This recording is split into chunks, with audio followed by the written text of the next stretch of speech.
Hey everyone, welcome back to Playground Sessions YouTube channel.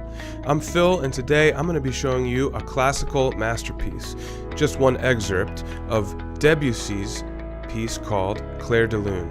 I'll be showing you the first section, and we'll be looking at the intermediate level arrangement from the Playground Sessions song store.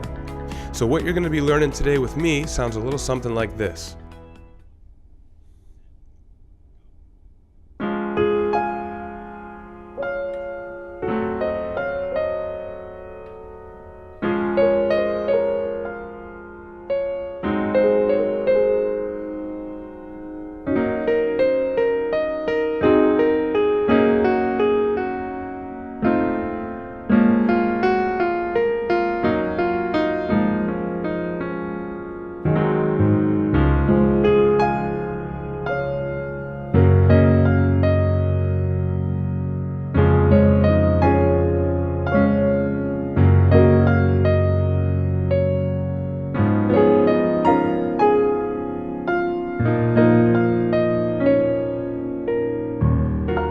Alright, we're going to leave it there for now in this video, but don't forget, Playground Sessions has an interactive app with tons of full songs with all the parts. So when you want to learn the rest of this song after learning this section here with me today, then you're going to want to get the Playground Sessions app.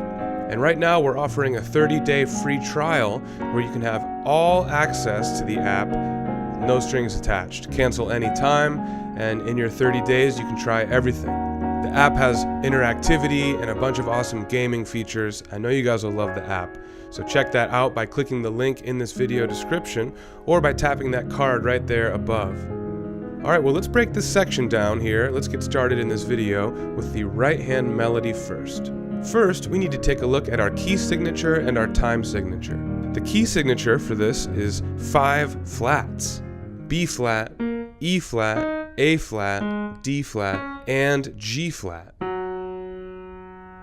That means we're in the key of D flat major. Our time signature is 3/4, and our tempo is pretty slow, so this is a very slow waltz feel. Now let's get into the notes and the hand positions. I want us to start in an A flat octave position, thumb on A flat above middle C, and our 5th finger, pinky, an octave above that. Now let's walk through each of these notes out of the context of any rhythms or anything. I just want to worry about what notes do we play and with what fingers. So we start on this A flat and then up to a high A flat. Now let's keep moving. 3rd finger on F. Then we have 2 on E flat, 4 on F, and 3 on E flat. So we're toggling between those two notes, but we're changing fingers so that we can start to get our hand a little bit lower on the keyboard. So next measure, we've got 2 on D flat, 4 on F, 2 on D flat, thumb on C, and then again now we're going to pivot over 4 on D flat and 3 on C. Alright, next line down, we're on measure 5. 2 on B flat now, 5 up to E flat, thumb on A flat, and here again we're going to shift our position down while we toggle. Now 4 on B flat. Next measure, 3 on A flat again, 2 now down to G flat, and now thumb down to F. Notice how we're slowly creeping down one note at a time through the scale. Alright, next measure, thumb on F again, 2 on G flat, now 4 up to B flat, 2 over to E flat, and then 4 on F, and 3 on E flat. Again, shifting down. And thumb on C to end the first half of this section. Alright, next line down, measure 9. We're going to jump back up to our octave position up on high A flat.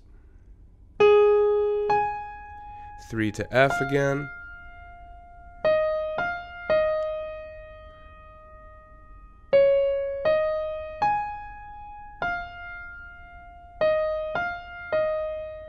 Thumb on D flat to end this line. Now final line down. Thumb on D flat again. This time our pinky's going to reach up to a high B flat. 4 on A flat. 2 on F, thumb on E flat, and then fourth finger to F, so we can shift down. Final note here of this section is thumb on B flat. And that's it. As always, I encourage you to pause and rewind and play back with any section that you need more practice with. So go over that with me again many times if you need, it's okay. But then when you're feeling confident with all of those notes and hand position changes, then meet me back here. We're going to try this now at a medium tempo. So now we're going to start to focus a little bit more on the rhythms, but we're not going to do it at the full tempo just yet. Rhythmically speaking, this section is pretty tricky because we go back and forth often between triplet groupings and straight duplet groupings. So groups of 3, triplet, triplet, triplet, triplet, triplet. We're using the triplet subdivisions for many of these rhythms, but then other times we're using a straight even division of the beat. For example, measure 13 starts with triplets, but then we immediately go to even divisions. 2 and 3 and. So we need to be feeling the pulse of this tempo, both in an even division and triplet division, depending on what we see in each measure. So definitely pay close attention to that, and let's go ahead and try this now at the medium tempo to get our feet a little bit wet. Here we go. 1, 2, set, go.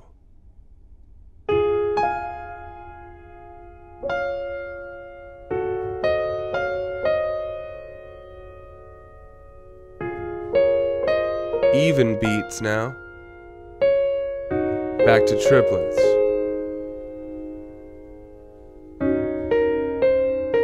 All triplets here.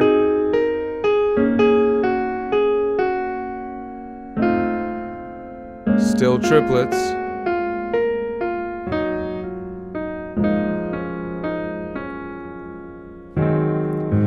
Rest, rest now. Triplets with rests.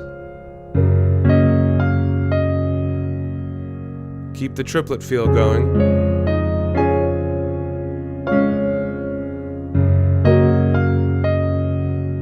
Now get ready for even eighths. 2 and 3 and. Again. So the result of switching back and forth between triplets and straight divisions is a bit of a loose and flowy rhythm, isn't it? That makes for a nice expressive piece, and Debussy is always great for pieces like this where the tempo is very rubato feeling. Alright, so that's a bit of how to play through the rhythms of this, and let's go ahead and try this now at full tempo, but I'm assuming that you've done that with me a handful of times at the slow tempo first. So now let's do full tempo, and then we'll talk about the left hand chords.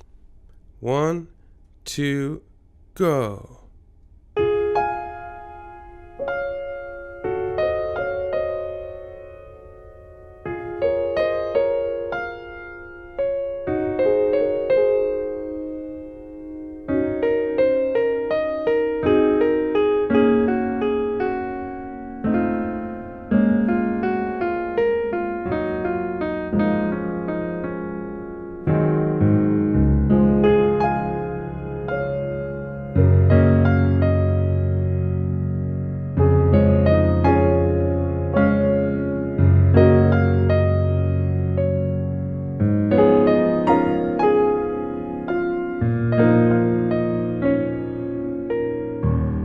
Great work, guys. Now let's move on to the left hand. Alright, the left hand is much more simple, rhythmically speaking. Each one of these chords is a 3-note chord. For the most part, we're holding them for more than one beat. In other words, we've got many dotted half notes, we've got many half notes. There's a few quarter notes. But let's go ahead and walk through each one of these chords out of context, no timing or rhythms just yet. I just want you to get familiar with the shapes of each chord. So our first chord is a D flat over F. That's a first inversion D flat major chord. We'll play that with 5, 3, 1. Our second chord is an E flat diminished 7 over G flat. That looks like this. Next chord, same as the first, D flat over F. Next we have A flat 7 over G flat. That looks like this. Next line down we have E flat minor over G flat. These are all very similar and very close together. Now, the next chord is a quick one. All we're doing is changing the middle note from B flat to C. That looks like this. And then we're going right back to the chord before it. Alright, after this one we have F7 over A. That looks like this. Again, all very close from one chord to the next. Next is B flat minor over F. That looks like this. Next, again, we have a quick one. It looks like a completely different chord if you look at the chord symbol, but we're just changing one note. The bottom note, F, is going up to G flat. Alright, next measure, B flat minor over F again, but this time we're just playing the bottom two notes. We're leaving off our thumb. And our final chord of this first half is A flat 7 over E flat. And that looks like this. Alright, now we're at the second half. We're starting with D flat over F again. Next is E flat minor 7 over G flat.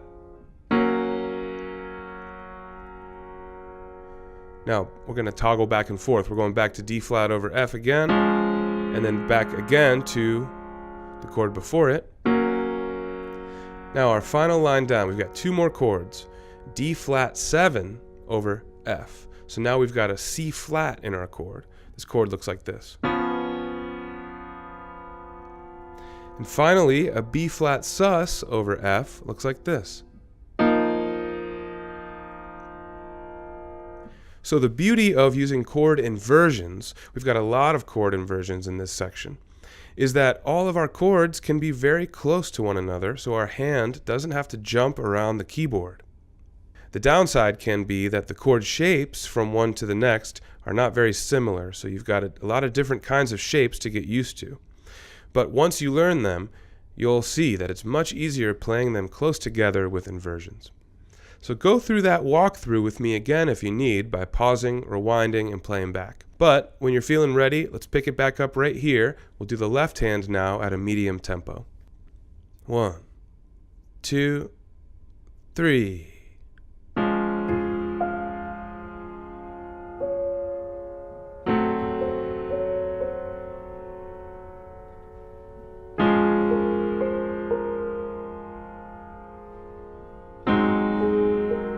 Look ahead.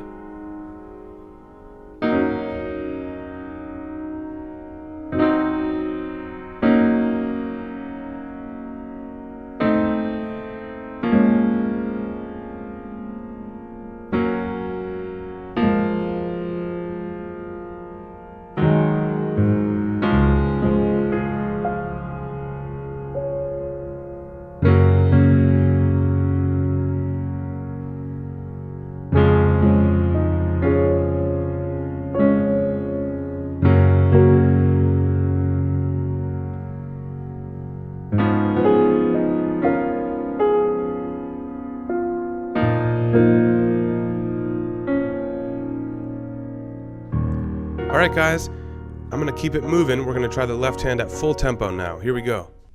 1, 2, go.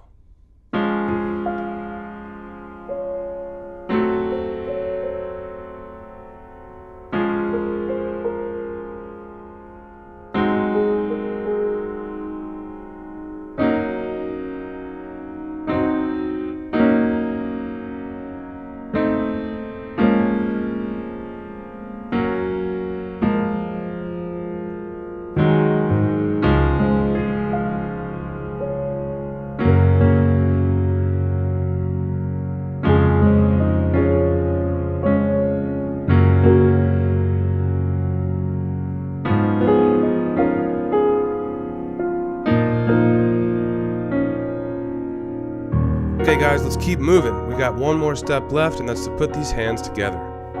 There's no easy trick to put this together fast. This is one of those songs, like many, that requires patient, repetitive practice. Slow repetition, getting stuff into your muscle memory.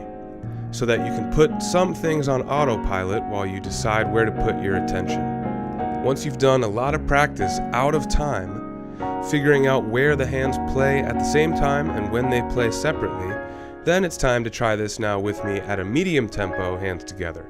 But don't jump into this without first pausing and walking through one beat at a time out of context of any rhythms, okay?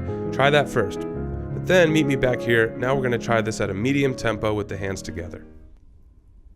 1, 2, 3.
Alright guys, one more time before we wrap this up, let me remind you that when you're done with this section, there's a lot more to learn, and the only place to do it with Playground Sessions is to go get the app so you can finish the rest with interactive feedback. You can try it at different difficulty levels. There's a ton of awesome stuff in the app, and right now you're lucky because you can try the app for free for 30 days. No strings attached, no commitments, cancel anytime.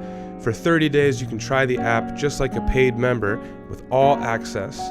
So click the link in the video description or tap the card above to get started in the app today. But let's go ahead and wrap up this video now by putting the hands together for this section at the full tempo.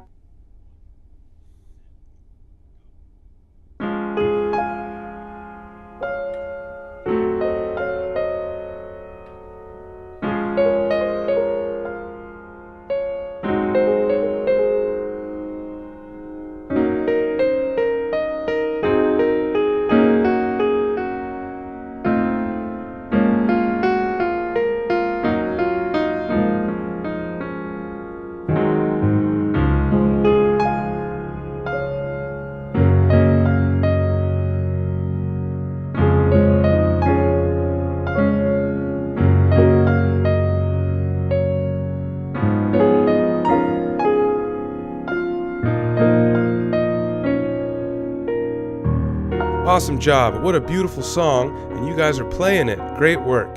Give yourselves a round of applause. I'm Phil. I'll see you guys soon. The features you saw on screen today can be at your fingertips with the Playground Sessions app. Co-created by music legend Quincy Jones, Playground teaches the piano with interactive feedback and gaming features, all while using your favorite songs. Alright guys, I'm Phil. Hit subscribe so I can see you for the next video.